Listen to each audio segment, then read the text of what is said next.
Животоспасяващи лекарства за трансплантирани хора, които трябва да са безплатни, не се продават в аптеките. Така, за да поддържат живота си, пациентите доплащат за техни заместители.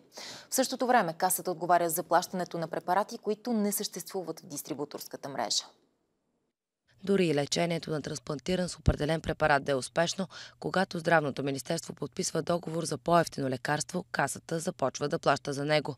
От март това е в сила за 3 препарата. Някъде се появява някакъв медикамент, някаква фирма казва, че ще бъде по-евтин, декларира, че ще го осигурява, дори първо, че не го осигурява, дори да го осигурява, терапията на тези пациенти бива сменявана не поради медицинско предназначение, а по административно.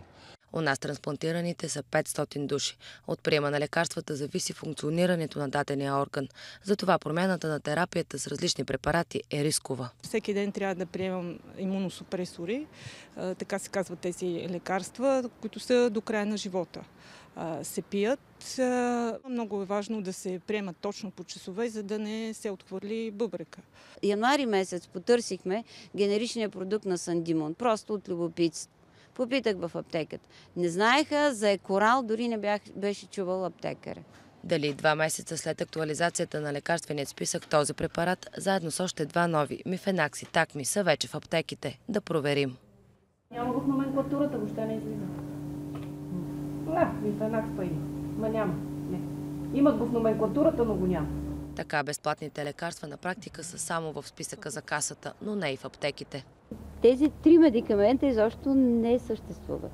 Тоест и дори да пожелаем да си ги вземем, не бихме могли да ги вземем, защото ги няма. Здравното министерство признава, че трудно се договаря с фармацевтичните фирми. Те нямат голям интерес, защото този пазар у нас е малък. Много трудно успяхме в разговори с фирмите да постигнем договорка да дадат цена. Фармацевтичния бизнес има претенциите да е част от здравеопазването, да не бъде наричан бизнес. И аз се надявам те да дадат своя дан за това. Защото не може само цената и печалбата да определят отношението към здравеопазване. От пациентската организация настояват липсващите препарати да се извадят от позитивния лекарствен списък, а Касата да плаща онези, които се продават. Освен това настояват фирмите, които не спазват договорите си, да влизат в черен списък.